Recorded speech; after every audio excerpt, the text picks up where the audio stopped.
Coba teman-teman lihat gambar-gambar ini sebentar. Apa yang teman-teman pikirkan saat melihat semua ini? Mungkin sebagian dari kita langsung berpikir, wah ini banyak banget ya.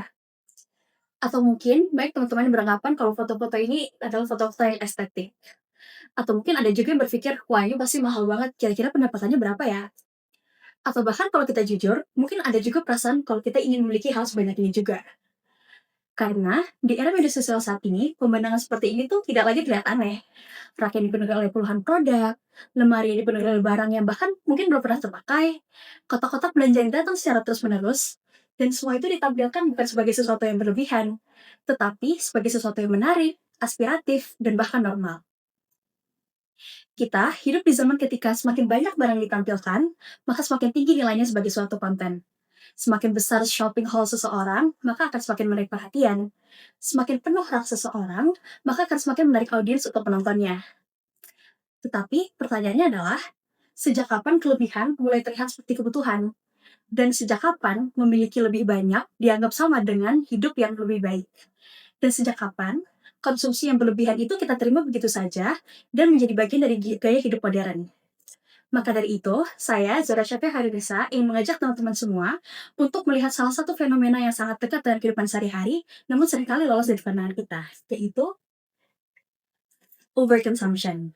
Bukan sekedar berbelanja, bukan sekedar membeli hal-hal yang kita suka, tetapi kebiasaan untuk membeli, menimbun, dan mengonsumsi jauh melebihi apa yang sebenarnya kita butuhkan. Dan yang paling penting, saya ingin teman-teman mengajak untuk bertanya, apakah overconsumption ini murni pilihan pribadi atau sebenarnya ia dibentuk, didorong, dan dinormalisasi oleh hal-hal yang lebih besar, oleh sistem yang lebih besar, oleh sosial media, oleh budaya influencer, oleh tekanan sosial, atau bahkan dari logika kapitalisme itu sendiri. Saya tertarik pada topik ini karena belakangan ini kita semakin sering melihat konten yang menunjukkan pembelian dalam jumlah yang besar. Tidak jarang juga kita melihat konten influencer yang membeli banyak produk sekaligus, kadang dalam jumlah yang terasa di luar nalar bagi kebanyakan orang. Dan memang kita bisa saja bilang seperti, ya tapi kan itu uang mereka. Atau mungkin mereka beli sebanyak itu untuk stok berbulan-bulan, atau bisa saja berpikir kayak, itu bagian dari pekerjaan mereka sebagai content creator. Dan iya, itu bisa saja benar. Tetapi masalahnya tidak berhenti pada apa yang mereka beli, masalahnya adalah apa yang akan terjadi setelahnya. Ketika konsumsi berlebihan tersebut diulang terus-menerus di wilayah kita, dijadikan hiburan, dijadikan aspirasi, lalu perlahan-lahan dijadikan standar. Padahal, bagi keluarga biasa, bagi kebanyakan orang, atau bagi mahasiswa atau siapapun yang dengan sumber daya terbatas, pola konsumsi seperti itu jelas tidak realistis. Dan justru disitulah persoalannya. Karena sesuatu yang tidak realistis terus-terusan ditampilkan kepada kita seolah-olah itu adalah kehidupan yang normal. Nah, dari situ penting bagi kita untuk mengetahui perbedaan antara overconsumption dengan konsumsi normal. Overconsumption bukan berarti kita tidak boleh belanja. Overconsumption bukan berarti juga kita nggak boleh beli sesuatu ketika suatu lama kita rusak. Atau kita membeli kebutuhan bulanan, atau membeli sesuatu yang memang akan kita gunakan. Overconsumption terjadi ketika kita membeli lebih banyak dari apa yang kita butuhkan, lebih cepat dari yang dapat kita gunakan, dan lebih sering daripada apa yang sebenarnya kita perlukan. Ketika kita merasa kalau kita harus beli baju tiap kali mau keluar, ketika kita merasa tidak bisa mengulang pakaian yang sama, ketika pengen melakukan foto yang berbeda, ketika kita membeli barang bukan karena kita butuh, tapi karena kita takut tertinggal tren. Dan nantinya barang-barang tersebut akan mulai menumpuk, tidak terpakai, kadaluarsa, lalu akhirnya dibuang. Itulah titik di mana konsumsi berubah menjadi eksesif. Jadi, inti persoalannya bukan pada tindakan membeli itu sendiri, melainkan pada mentalitas lebih banyak selalu lebih baik. Dan mentalitas itu hari ini nggak muncul begitu saja. Ia dibangun, ia dipelihara, dan ia dipromosikan setiap harinya. Selanjutnya, mengapa media sosial membuat overconsumption terasa normal? Media sosial punya kekuatan besar dalam membentuk apa yang kita anggap normal. Dan salah satu alasannya adalah karena media sosial jarang menampilkan kehidupan sehari-hari secara utuh.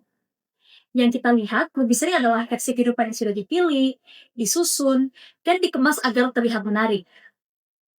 Dengan kata lain, media sosial sering sekali bekerja sebagai curated highlight reel, bukan gambaran realitas yang sebenarnya. Orang menampilkan versi terbaik, versi yang paling estetik, versi yang paling layak dilihat, di mana konten-konten itu dipilih, diedit, difilter, bahkan kadang disusun dengan sangat sengaja untuk menarik perhatian dan membangun engagement. Masalahnya, ketika kita terus-menerus melihat versi kehidupan yang seperti itu, tanpa sadar, cara pandang kita juga akan berubah. Kita mulai terbiasa melihat sesuatu yang sebenarnya berlebihan menjadi sesuatu yang wajar. Disitulah normalisasi bekerja. Kita tidak langsung percaya bahwa kita tetap terpengaruh, kadang kita tahu bahwa itu hanya konten, kita juga tahu kok kalau itu sebenarnya hanya promosi, endorsement, PR package, atau strategi engagement di baliknya. Tetapi meskipun kita sadar, otak kita tetap menangkap pesan yang sama, bahwa memiliki lebih banyak, terlihat lebih menarik, lebih ideal, dan lebih layak untuk diinginkan. Dan akhirnya, tanpa sadar, kita mulai membangun kehidupan nyata dan kita dengan potongan-potongan kehidupan yang dikurasi di media sosial. Kita mulai mengukur kecukupan bukan dari kebutuhan kita sendiri, melainkan dari apa yang terus-menerus kita lihat di layar. Dan itu berbahaya, karena setelah hidup kita diam-diam akan bergeser. Dari yang cukup menjadi kurang, dari yang butuh menjadi ingin, dan dari ingin menjadi harus memiliki. Lalu lanjut ke bagian selanjutnya, yaitu overconsumption bukan cuma soal individu. Sering sekali overconsumption dibahas hanya sebagai persoalan disiplin pribadi, seperti ya udah yang penting kita jangan impulsif, jangan boros, atau jangan gampang tergoda diskon. Tapi saya rasa kalau hanya berhenti di situ saja, kita belum bisa melihat gambaran besarnya. Karena overconsumption bukan hanya masalah kebiasaan individu, ia juga berkaitan dengan sesuatu yang lebih struktural. Ia berkaitan dengan sistem ekonomi yang terus mendorong pertumbuhan melalui konsumsi. Ia juga berkaitan dengan kapitalisme. Dalam arti sederhana, sebuah sistem yang membutuhkan kita terus membeli agar roda produksi bisa terus berputar. Dalam sistem seperti ini, cukup bukanlah kabar baik. Kalau orang merasa cukup, mereka akan berhenti membeli. Kalau mereka berhenti membeli, nantinya pasar akan melambat. Maka yang harus kita jaga adalah rasa kurang. Rasa kurang inilah yang kemudian dipelihara melalui tren, iklan, influencer culture, dan tekanan sosial.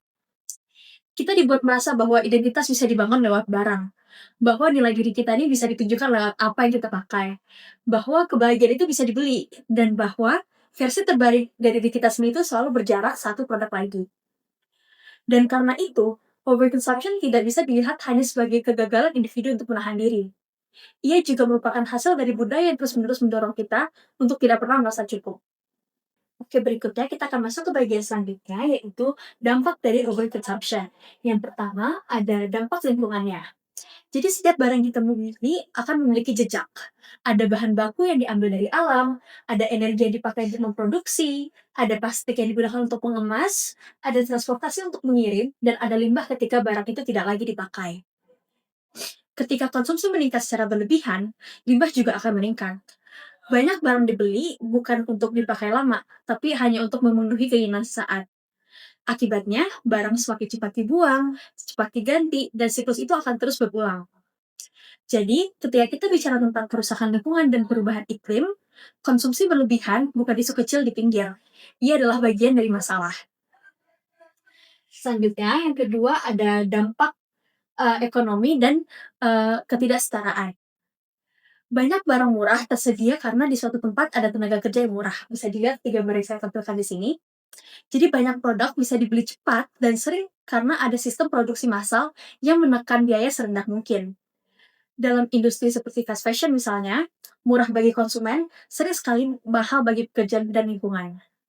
Jadi, overconsumption itu nggak lagi berdiri sendiri, ia ditopang oleh rantai produksi yang tidak adil. Pada akhirnya, ada ironi besar di sini. Segelintir orang bisa membeli lebih banyak, sementara itu, di sisi lain banyak orang yang bekerja keras dalam sistem yang membuat barang-barang itu murah. Selanjutnya yang ketiga, yaitu adalah dampak sosial dan psikologis. Overconsumption ini sangat tekan dengan FOMO atau yang kita tahu fear of missing out. Kita takut tertinggal, kita takut terlihat tidak relevan, dan kita takut dianggap kalau kita tuh tidak mengikuti tren yang ada gitu. Dan media sosial yang membuat tekanan itu terasa semakin personal. Karena yang kita lihat lagi itu bukan lagi artis atau billboard atau iklan televisi, tetapi orang-orang yang terlihat seperti kita, yang berbicara seperti kita, dan hidup seolah-olah dekat dengan kita. Ketika mereka menunjukkan belanja besar-besaran sebagai sesuatu yang wajar, kita lebih mudah percaya bahwa itulah kehidupan normal. Lalu muncullah tekanan, mungkin aku juga harus punya itu, atau mungkin aku harus ganti HP juga kali ya, atau mungkin aku juga harus beli lebih banyak. Dan pelan-pelan, nilai diri kita tuh mulai melekat pada kepemilikan. Lalu yang selanjutnya adalah pola pikir materialistis. Pada titik tertentu, overconsumption tidak lagi hanya mempengaruhi dompet kita, tapi juga cara kita memandang hidup. Kita mulai memberi nilai lebih tinggi pada tampilan daripada fungsi, kita juga memberikan nilai lebih pada simbol daripada kebutuhan, dan pada kepemilikan daripada kebermaknaan. Kita mulai menilai keberhasilan dari seberapa banyak yang bisa kita tunjukkan. Padahal semakin banyak yang kita miliki belum tentu berarti dan semakin baik kualitas hidup kita. Jadi, apa yang harus kita lakukan? Saya tidak berdiri di sini untuk mengatakan bahwa kita semua harus berhenti belanja. Saya juga tidak datang untuk menyalahkan satu individu, satu influencer, atau satu kelompok tertentu. Pesan saya jauh lebih sederhana, tapi menurut saya sangat penting. Kita perlu menjadi lebih sadar terhadap apa yang kita tonton, apa yang kita kagumi, dan apa yang kita anggap normal. Kita perlu memproses media sosial dengan lebih kritis lagi, karena tidak semua yang viral itu layak ditiru, tidak semua yang estetik itu sehat, dan tidak semua yang terlihat sukses itu sebenarnya berkelanjutan. Kita juga perlu mulai bertanya pada diri kita sebelum membeli sesuatu. Apakah kita benar-benar membutuhkannya? Apakah saya akan benar-benar menggunakannya? Apakah saya akan membeli karena itu kebutuhan atau karena itu nafsu media sosial aja? Atau saya membeli karena saya suka atau karena saya takut tertinggal aja dengan tren yang ada?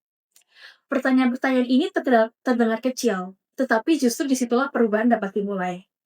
Karena melawan overconsumption bukan berarti menolak semua bentuk konsumsi.